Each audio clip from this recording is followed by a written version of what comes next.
Hi, let's review a good game for once. A game I played to death when I was a kid. And here's my actual childhood copy! Many hours spent trying to distance myself from PTSD by playing this game. Too dark? It's true though. Unholy War is a Crystal Dynamics title, and it's criminally overlooked as a PlayStation 1 classic. It's a rough and ready game that desperately needed expansion and tweaks, but it's well worth having a gander over, so crack out the goose! Does that joke make sense? I wrote it a few minutes ago. Ooh, $14.99 at Game Station. Remember Game Station? One of the shops of my childhood. You could honestly smell the one in York from the next street along, so you could just hone in on it. That's why body odour makes me nostalgic. Look at this gnarly lad on the front. Looks a lot like my ex, actually. In fact, is that him? Hey, were you in Unholy War? How are you, by the way? The Unholy War was developed by Toys for Bob, developers working for Crystal Dynamics. They also made Pandemonium in 1996, but what really put them on the map in the gaming world is probably the Skylanders series. More recently, Toys for Bob worked on the reboots of both the original Spyro series and the original Crash Bandicoot series. Unlike most of Toys for Bob's other work, Unholy War isn't part of any franchise. It never got a sequel, and it doesn't use any recognisable mascots, unless you count Chompy on the front here. Although we will get to see some of these characters in another game, but I'll get to that later, because it's not what you think. So here's the storyline. There's two warring forces making up the Unholy War. The first is the Arcanes. They live on the planet Xara, and they're kind of dicks, mostly. They're well versed in fighting and killing, but each race has managed to live in peace for thousands of years, living in respectful tolerance of each other. Which of course begs the question, why did they need to be trained in the murdery stuff? I suppose it's a bit like peaceful countries perpetually having warheads pointed at each other, but instead of warheads you've got this. But an invasion is about to destroy that peace. The Technos show up because they want to take over the planet and call dibs on the resources. No, poor Xara. So there we have it. Bit of a weak storyline, but this was the late 90s and no one cared as long as you got to smash the crap out of a bunch of lads. Peace is just the time you spend waiting for the next war to come along. Wow, bit of philosophy from the instructions there. Oh. Yeah? No, I definitely gave that back to you when we split up. I actually haven't seen it since. Oh, do you have my record player? Yeah, you know what, you can keep it. Now this is a 1 or 2 player game. You can do both strategy and mayhem mode in 1 or 2 player, but I don't have any mates, so I'm playing it by myself. Mr. Squishers, are you gonna play with me? Mr. Squishers? Why don't you talk anymore? You haven't said a word since I started these new meds. Let's dance! Right, let's get right in there with the strategy mode. The mayhem mode is simply the actual battles themselves, which you're gonna see anyway on strategy mode. So here we are on strategy mode. It works like this. You choose either Arcane or Technos, and here are your characters on this board. Each character can do a certain amount of moves, and each one has a special move that it can do on this board. When two characters meet, they have a battle, and they take the gameplay away from the board, like this. There's 7 characters in each side, not counting the 2 secret characters, one for each side. You do have to think about which of your lads you're going to use to attack which of the enemy lads, because each of them has a different playstyle which can be strong or weak against the other. Strategy mode follows a campaign of 12 levels, covering all the areas on the planet of Xara. You can buy more of your lads, and by that I mean lads or lasses or non-denominationals, from your home base hexagon with money. You get money by landing one of your lads onto a golden hexagon. These hexagons are different colours because when there's a battle, the battlefield will be nominated according to this hexagon. Different levels, different hexagons. During the battles, which can only ever be one-on-one, both characters have unique moves, 3 each. You'll use up your power bar to execute them. This does mean that you do have to think tactically rather than just mashing buttons, because some moves are really light, some moves are really heavy, and depending on who you're fighting against, some moves will get you in trouble. Alright, let's have a look at the armies. First up, it's the Arcanes. These are the fleshy fellas, if you like, or again, lasses or non-denominationals. The lad on the front of the box is a piranha devil, a nippy little git that attacks by latching onto the enemy like an especially sharp limpet, and he spits green goo-like bullets. It can also lay eggs at the touch of a button. Eggs which instantly hatch, and then just go for the other player. Don't need milk or a walker or nothing. Just straight in there. I just love the idea of being able to lay an egg at will and then for it to instantly hatch and the contents to come out and just start attacking anyone that's pissing you off. Imagine if when you give birth, your baby just instantly goes for your partner. That'll teach him to leave wet towels on the back of the sofa again. Prick. The psycho baby! Look at it! It's going mental! So cute. The instruction book says, it never hurts to make babies. Here's my favourite Arcane character, this 6-legged rhino called a Brontu. Look at him. Just look at him. I'm a 6-legged rhino! So, National Geographic's Nightmare here has learned how to weaponize last night's tacos, which is a talent. But the most fun move is this rampage. This lad just goes smashing around the level going mental. If you're fighting against a slow enemy, it's pretty much a done deal.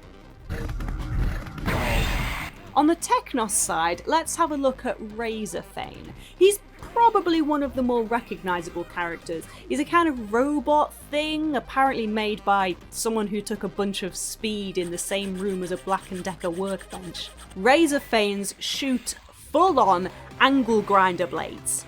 They just keep coming, no matter how many times you press the buzzsaw button. Maybe there was a deal on at B&Q or something, I don't know. Let's look at the worst fighter in the game, the kill cycle. This thing is rubbish. I mean, so rubbish. It's a bloke riding some kind of torpedo jet thingy. He can drop bombs, which 9 times out of 10 the enemy is too quick to get hit by, and when he's close enough to attack with his plasma beams, he's also close enough to get owned even by enemies that can't jump very high. And his most powerful move? He kills himself. Wow! Actually kind of dark to have that in this game. I'd almost feel bad if he wasn't, completely and utterly useless. It really is hard to get the kamikaze in the right place to smash the other player. And on top of that, the levels can play utter havoc with this. Got a kill cycle trying to drag you into his suicide? Just stand under a platform. Or if you really want to take the piss, stand on a teleporter and teleport just as the kill cycle is about to smash onto your head. I was going to make a dark joke about your suicide hurting other people just as much as you, but I mean, look at this. This guy is just going to type F in chat and then move on with his life. Rest in peace, useless blue lad. Real talk though, don't kill yourself, okay? Just don't do that. No. That's a good thing to talk about, actually. The unfairness in the gameplay. Yes, I am the king of segues. Each of these characters has a comparative weakness in the other army of characters, and by extension, a strength. Also, some of these flying characters are unfair on those that can't reach up high for a swipe. I used to piss my brother off by just flapping about as an angel. He actually deleted my Donkey Kong 64 saves over an argument from that. True story. Bastard. Both armies have their obviously best character. Obviously the best because that is the one that will cost you the most money in the strategy mode. But it gets a bit unfair when you start looking at the worst characters in each army and the cheapest ones in strategy mode. I've already said how the Arcanes have this Piranha, which is actually pretty good. Technos have the Wasp as the cheapest troop. She is rubbish. She can shoot with her crappy gun, and she's got like a magnet thing that no one cares about. Why bother wearing mechanical wings if you're just gonna fly a couple of feet off the ground? Come on, love, this isn't a fashion show. But Technos also have the worst character in the game, the kill cycle. So honestly, if you're playing as Technos, you're relying on the only decent characters you have. Razorfane, this robot lad, and the Quicksilver, all of which are quite expensive. Razorfane gets an upgrade if you manage to beat the strategy on the hardest mode. Beta Razorfane flies onto the screen. Nice that Technos finally got a good flying character. Just takes the piss that you have to beat the hard mode to get to him. The other team, when you beat the game for them, gets an upgraded Piranha. Look at this lad! I am not messing with him. Although he does look like a more butch version of my ex. Wonder if he's single. All the game boards look really nice, honestly. The hexagon design does work well, and soon you'll learn which battle stage you're gonna get according to how the hexagon looks when you attack a lad. So you can be very tactical here, because some levels are just dreadful for some characters. You can use your power to do various gubbins on the board to mess with the other team too.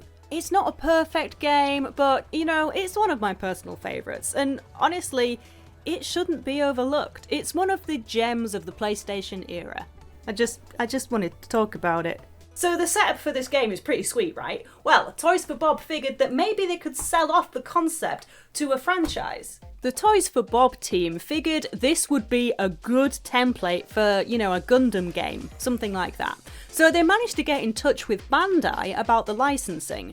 So what badass franchise did Bandai give them the license for?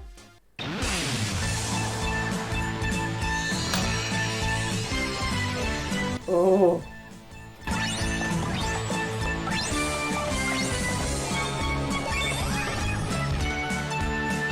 Oh no. You know what a game where you're essentially beating the shit out of other people needs as a reskin? Adorable anime witches. Hey, so kawaii, so kawaii! Magical sparkle bloodshed, yay! Excellent. I'm about to hocus pocus my foot in your arse.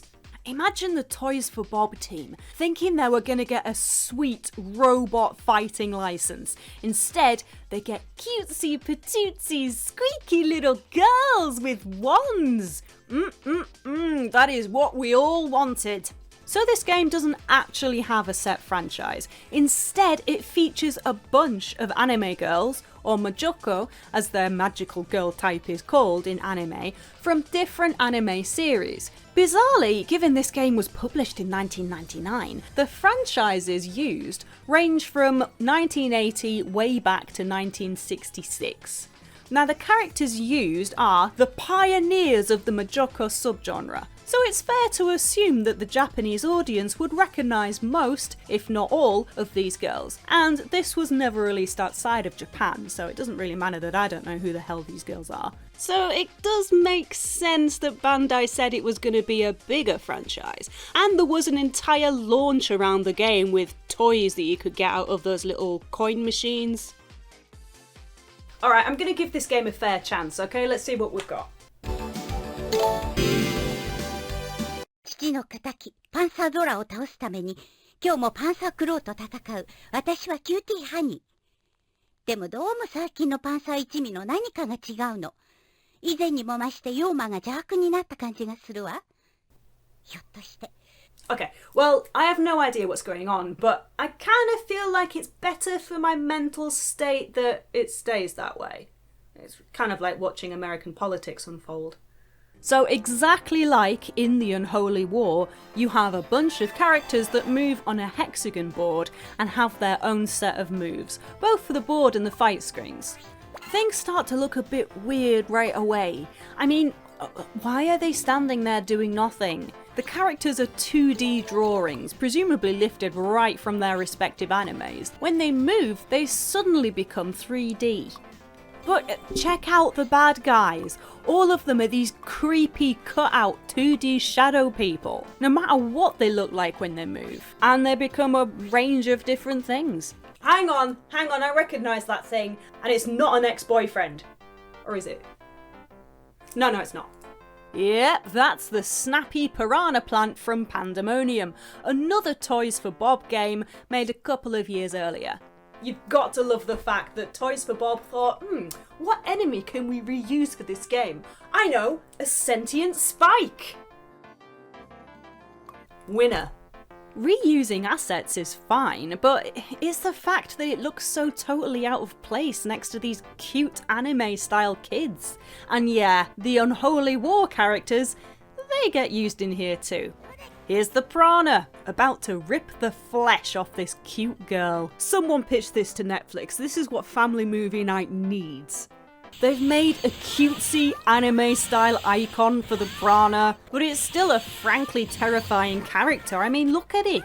This guy should not be allowed anywhere near children.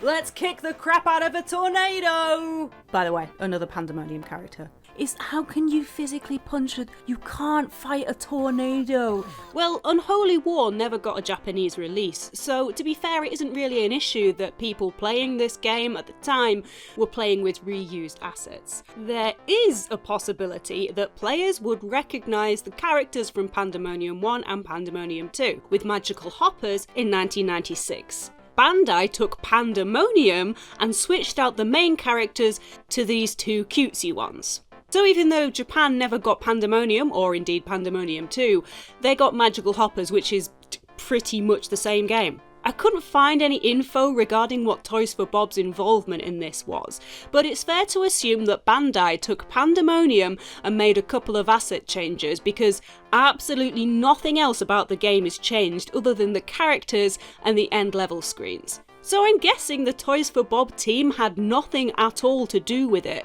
aside from handing over the game code for Crystal Dynamics. As far as strategy goes, this game, I just chucks it out the window. You don't really need strategy to beat this one because the girls don't seem to have weaknesses like the characters in Unholy War did.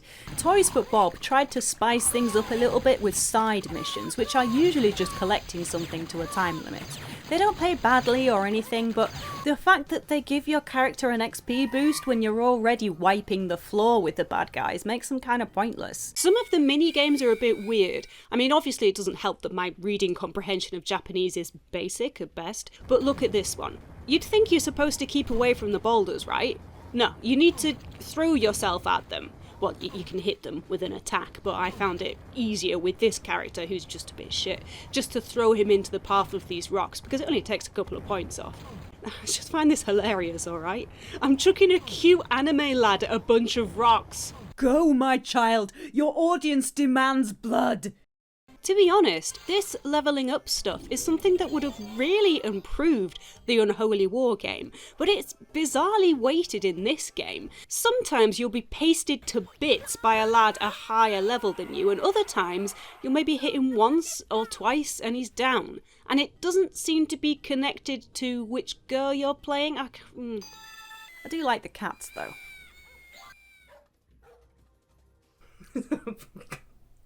This character here, she actually has a cat that she releases to throw at enemies. That's not a bad idea. Stop organising meetings that could just be an email, you bastards! Okay, so I'm waiting on a court date. Shut up, you're fine.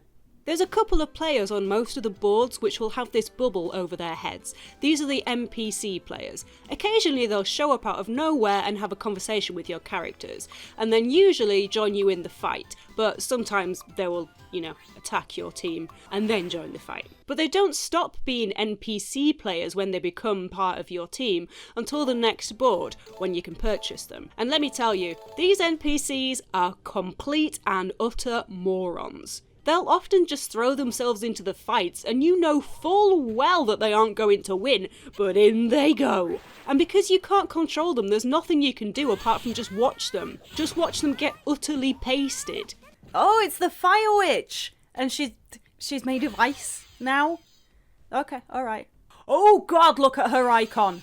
Damn girl, you got that face lifted into outer space. This is why as a society we need to be more accepting of women aging naturally. Girl, you were already beautiful. But now you're going through at least 3 eyebrow pencils in 1 week. It does appear that this game is very much a case of the developers not really knowing 100% what they're doing, which actually isn't surprising.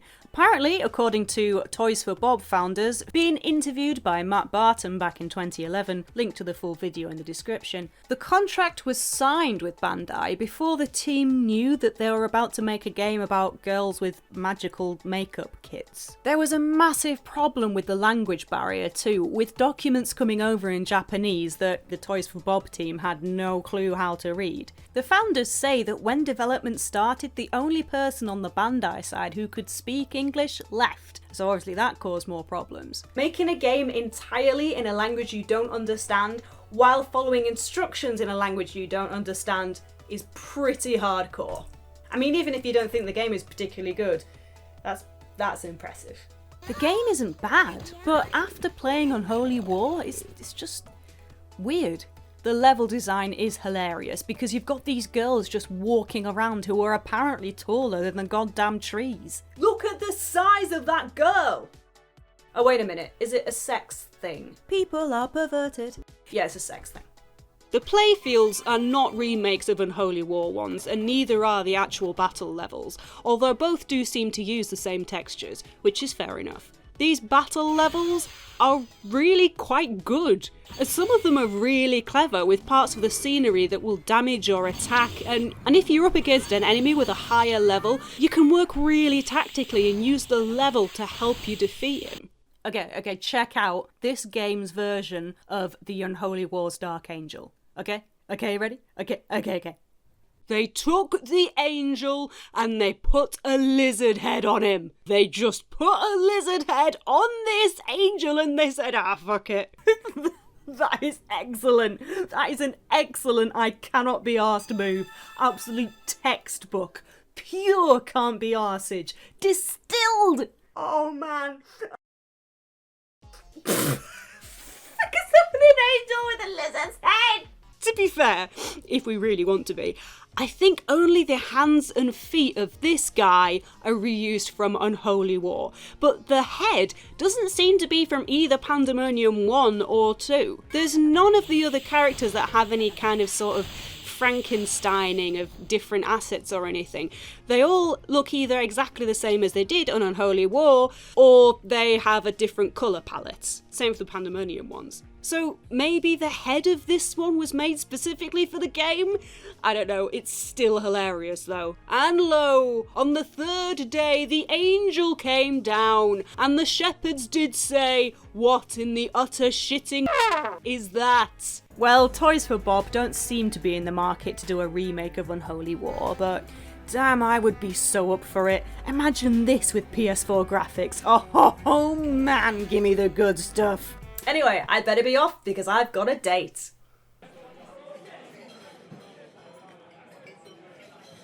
Hey, sorry I'm late.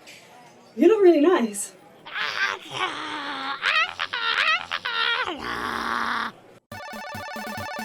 Thank you so much for watching. I am eternally grateful for your support.